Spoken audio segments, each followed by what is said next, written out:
Hello and welcome to my channel Siksha Tutorial Home।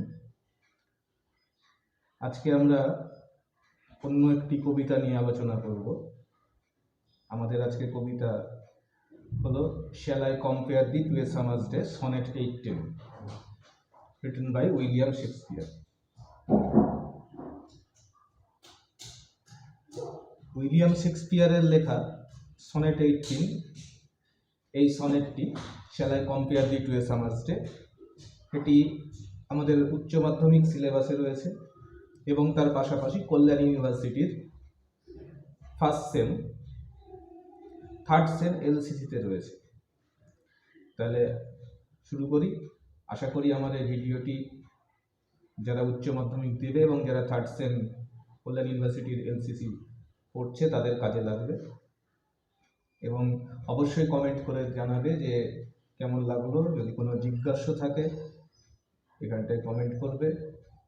এবং শুরু করার আগে একটা অনুরোধ সবাইকে করব যে লাইক এবং শেয়ার তো অবশ্যই করবে, তার পাশাপাশি আমার চ্যানেলটিকে সাবস্ক্রাইব করে দিও এবং নোটিফিকেশন বেলটি প্রেস করো। So let's start. Shall I compare thee to a summer's day, written by William Shakespeare? It is the 18th sonnet of William Shakespeare. So before we come to the text, we have to know what is sonnet, because it is a type of this text. So we have to at first know about the sonnet. কবিতাটি শুরু করার আগে আমাদেরকে জানতে হবে যে sonnet কি। We all know that the poem consisted with 14 lines is called sonnet. যে কবিতাটি 14টি লাইন নিয়ে গঠিত তাকে বলা হয় সনেট। সনেটকে আমরা দুভাগে ভাগ করতে পারি। একটা হলো ইটালিয়ান সনেট বা পেত্রারকান সনেট, এবং অপরটি হলো ইংলিশ বা ব্রিটিশ সনেট বা শেক্সপিরিয়ান সনেট। ইটালিয়ান সনেট বা পেত্রারকান সনেট, এখানে যে 14টি লাইন রয়েছে এটাকে আমরা দুটো ভাগে ভাগ করি, 8 + 6। The first 8 lines are called octave. Italian সনেটের প্রথম যে 8 লাইন, সেই 8 লাইনকে বলা হয় অক্টেভ বা অষ্টক। and the remaining 6 lines, that is called sestet বা শতক। বাকি যে 6 লাইন তাকে বলা হয় sestet. On the other hand, in Shakespearean sonnet, the total 14 lines are divided into 4 parts, 4 + 4 + 4 + 2. These 4 lines are called quatrain. First quatrain, second quatrain, third quatrain, and the last 2 lines, it is called couplet. প্রথম চার যে প্রথম 3টে part রয়েছে তাকে বলা হয় quatrain বলা হয়। First quatrain, second quatrain, third quatrain, এবং শেষে যে 2 লাইন রয়েছে তাকে বলা হয় কাপলেট, COUPLET, কাপল থেকে কাপলেট। তো আমাদের যে কবিতাটি উইলিয়াম শেক্সপিয়ারের লেখা, এটি হলো ব্রিটিশ সনেট বা শেক্সপিরিয়ান সনেট। তাহলে এখানটায় আমরা পার্ট পাবো 4 লাইন 4 লাইন 4 লাইন এবং লাস্টে 2 লাইন। এটা হলো আমাদের গঠন। Now we come to the sonnet of Shakespeare. Before we starting this, we have to know that there are a lot of sonnet, total 154 numbers of sonnet written by William Shakespeare. And among these, from 1 to 126, these sonnets are called fair youth sonnet. And the remaining 127 to 154, these sonnets are called dark lady sonnet. 1 থেকে 126 এই সনেটগুলোকে বলা হয় fair youth sonnet. William Shakespeare তার কোনো বন্ধুকে উদ্দেশ্য করে সনেটগুলো লিখেছিলেন, তাই এই সনেটগুলোকে বলা হয় ফেয়ার ইউথ সনেট। এবং বাকি যে 127 থেকে 154 পর্যন্ত যে সনেটগুলো রয়েছে তাকে বলা হয় ডার্ক লেডি সনেট। কোনো একজন লেডিকে উদ্দেশ্য করে তিনি এটা লিখেছিলেন। তবে আমাদেরকে এটা মাথায় রাখতে হবে, জানতে হবে যে উইলিয়াম শেক্সপিয়ার যখন সনেটগুলো লিখেছিলেন তিনি কোনো সনেটের টাইটেল দেননি, কোনোটাতেই তিনি নামকরণ করেনি, জাস্ট নাম্বার দিয়েছিলেন। Now we come to the text. Shall I compare thee to a summer's day, এই টাইটেলটি দেখো জিজ্ঞাসা চিহ্ন দিয়ে দেওয়া আছে। So it is interrogative. প্রশ্নসূচক। তাহলে তার মান যদি আমরা উচ্চারণ করি তাহলে এরকম দাঁড়াবে যে আমি কি তোমাকে গ্রীষ্মের দিনের সাথে তুলনা করতে পারি। দ্যাটস মিন যদি আমরা স্টেটমেন্ট এটাকে চেঞ্জ করি বা অ্যাফার্মেটিভে চেঞ্জ করি তাহলে কি হবে, I shall not compare thee to a summer's day, আমি তোমাকে গরমের দিনের সাথে বা গ্রীষ্মের দিনের সাথে তুলনা করতে পারি না। তাহলে কবি এখানটায়, যেহেতু এটা সনেট 18 এবং আমরা প্রথমে বললাম যে 1 থেকে 126 এই সনেটগুলো ফেয়ার ইউজ সনেট বলা হয়, তাই তিনি কোনো একটা বন্ধুকে উদ্দেশ্য করে লিখেছিলেন। কাকে উদ্দেশ্য করে লিখেছিলেন সেটা একটু পরে বলছি। তো কবি সেই বন্ধুকে উদ্দেশ্য করে বলছেন যে তোমাকে আমরা গ্রীষ্মের দিনের সাথে তুলনা করতে পারি না, because his friend has a lot of quality more than summer, গ্রীষ্মের দিনের থেকে অনেক বেশি গুণ তার মধ্যে ছিল, তাই তাকে কখনোই আমরা গরমের দিনের সাথে তুলনা করতে পারি না। এবার আমরা টেক্সটে আসছি। At first we have to remember that it is said that Shakespeare wrote this sonnet and dedicated this sonnet to his friend. কেউ কেউ বলে থাকেন যে আর্ল অফ সাউথহ্যাম্পটন, সাউথহ্যাম্পটন হলো ইংল্যান্ডের একটি শহর, তার যে আর্ল হলো অভিজাত মানুষ বা জমিদার শ্রেণীর মানুষ, এইরকম কেউ একটা হয়তো তার বন্ধু ছিলেন, তাকে উদ্দেশ্য করেই তিনি এই কবিতাটি লিখেছিলেন। আর্ল অফ সাউথহ্যাম্পটন, তাকে উৎসর্গ করেই, তাকে উদ্দেশ্য করে তিনি এই সনেটগুলো লিখেছিলেন, ফেয়ারিজ সনেটগুলো। তো কবি প্রথমেই এখানে বলছেন যে তোমাকে কখনোই আমি গ্রীষ্মের দিনের সাথে তুলনা করতে পারি না, অর্থাৎ তিনি যে বন্ধুর কথা বলছেন আর্ল অফ সাউথহ্যাম্পটন, তাকে তিনি কখনোই গ্রীষ্মের দিনের সাথে তুলনা করতে পারেন না। কেন পারেন না সেটা কিন্তু আমরা এবার টেক্সটে দেখতে পাবো। So come to the text.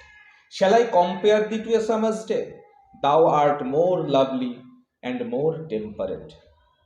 Rough winds do shake the darling birds of May, and summer's hath all too short a date. কবি বলছেন Shall I compare thee to a summer's day? তোমাকে কি আমরা গ্রীষ্মের দিনের সাথে তুলনা করতে পারি? অর্থাৎ তোমাকে আমরা গ্রীষ্মের দিনের সাথে তুলনা করতে পারি না। Thou art more lovely and more temperate. তুমি সেই গ্রীষ্মের দিনের তুলনায় ART, আর্ট এটা হলো ARER মানে হওয়া, বি ভার্ব এটা। তুমি গ্রীষ্মের দিনের তুলনায় অনেক বেশি টেম্পারেট, অনেক বেশি সংযত এবং অনেক বেশি সুন্দর। তাহলে কবি এখানে বলছেন যে তার বন্ধু গ্রীষ্মের দিনের তুলনায় অনেক বেশি সংযত এবং অনেক বেশি সুন্দর। Rough winds do shake the darling birds of May. গ্রীষ্মের দিনের যে রাফ ওয়াইন্ড, যে শুষ্ক বাতাস, যে ঝোড়ো বাতাস, সেগুলো কি করে? শেক মানে নড়ানো, সেগুলো নড়িয়ে দেয়, ঝরে ফেলে দেয়। কি ফেলে দেয়? Darling birds of May. May মাসে যে সুন্দর সুন্দর গাছে যে বার্ডস, যে কুড়িগুলো ফোটে, সেই কুড়িগুলোকে ঝোড়ো বাতাস গাছ থেকে ফেলে দেয়। And all summer's lease hath all too short a death.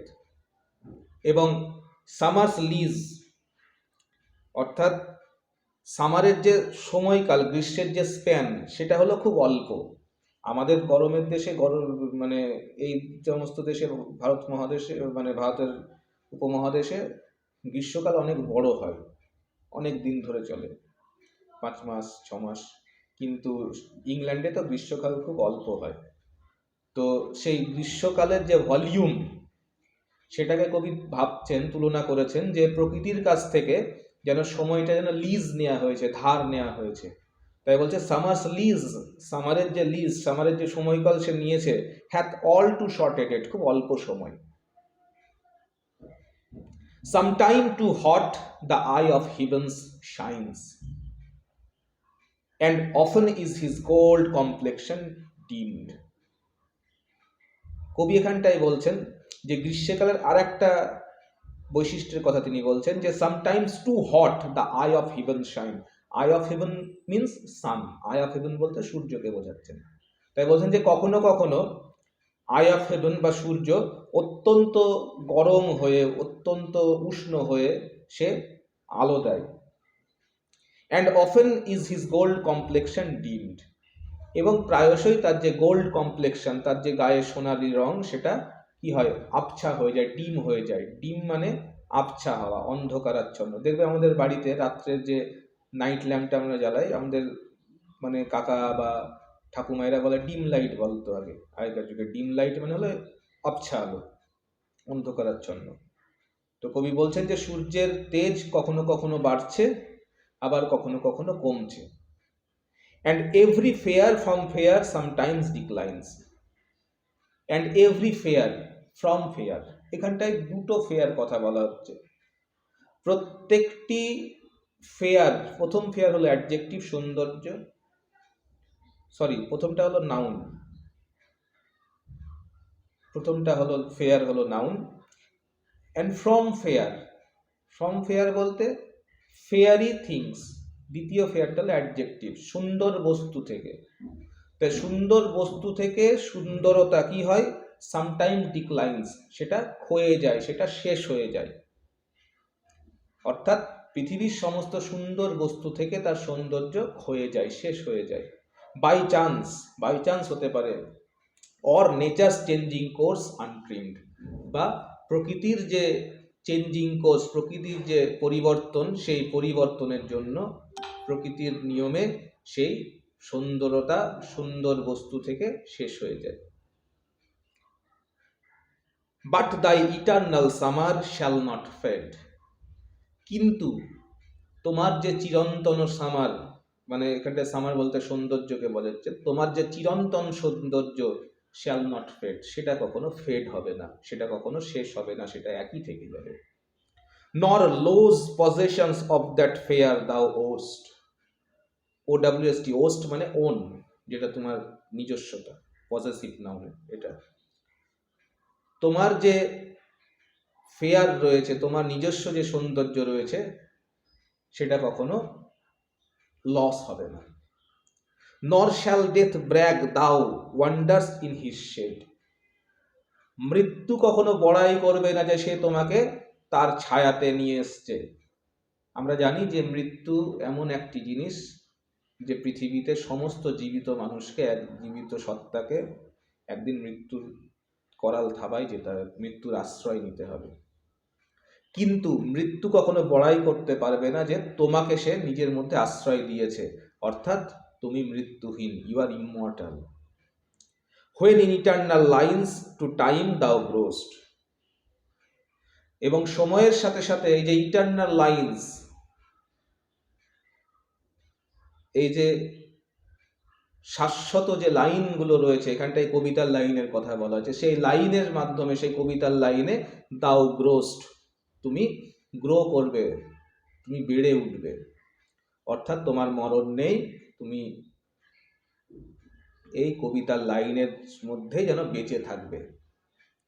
So long as men can breathe or eyes can see, যতদিন পর্যন্ত মানুষ ক্যান ব্রিথ, নিঃশ্বাস নিতে পারবে, অর আইজ ক্যান সি, অথবা চক্ষু দেখতে পাবে, অর্থাৎ যতদিন পর্যন্ত পৃথিবী বেঁচে থাকবে ততদিন পর্যন্ত মানুষ থাকবে, মানুষ থাকলেই সে দেখতে পাবে, সে শুনতে পাবে। সো লং লিভস দিস, ততদিন পর্যন্ত, দিস মানে এই কবিতাটি, ততদিন পর্যন্ত এই কবিতাটি জেগে থাকবে, বেঁচে থাকবে। And this gives life to thee, এবং এই কবিতা তোমাকে জীবন দান করবে। অর্থাৎ যতদিন পর্যন্ত মানুষ থাকবে ততদিন পর্যন্ত কবিতা থাকবে, এবং ততদিন পর্যন্ত মানুষ যখন এই কবিতাগুলো পড়বে, সেই কবিতা পড়ার মধ্য দিয়ে এই কবিতাটি যেন তোমাকে জীবন দান করবে।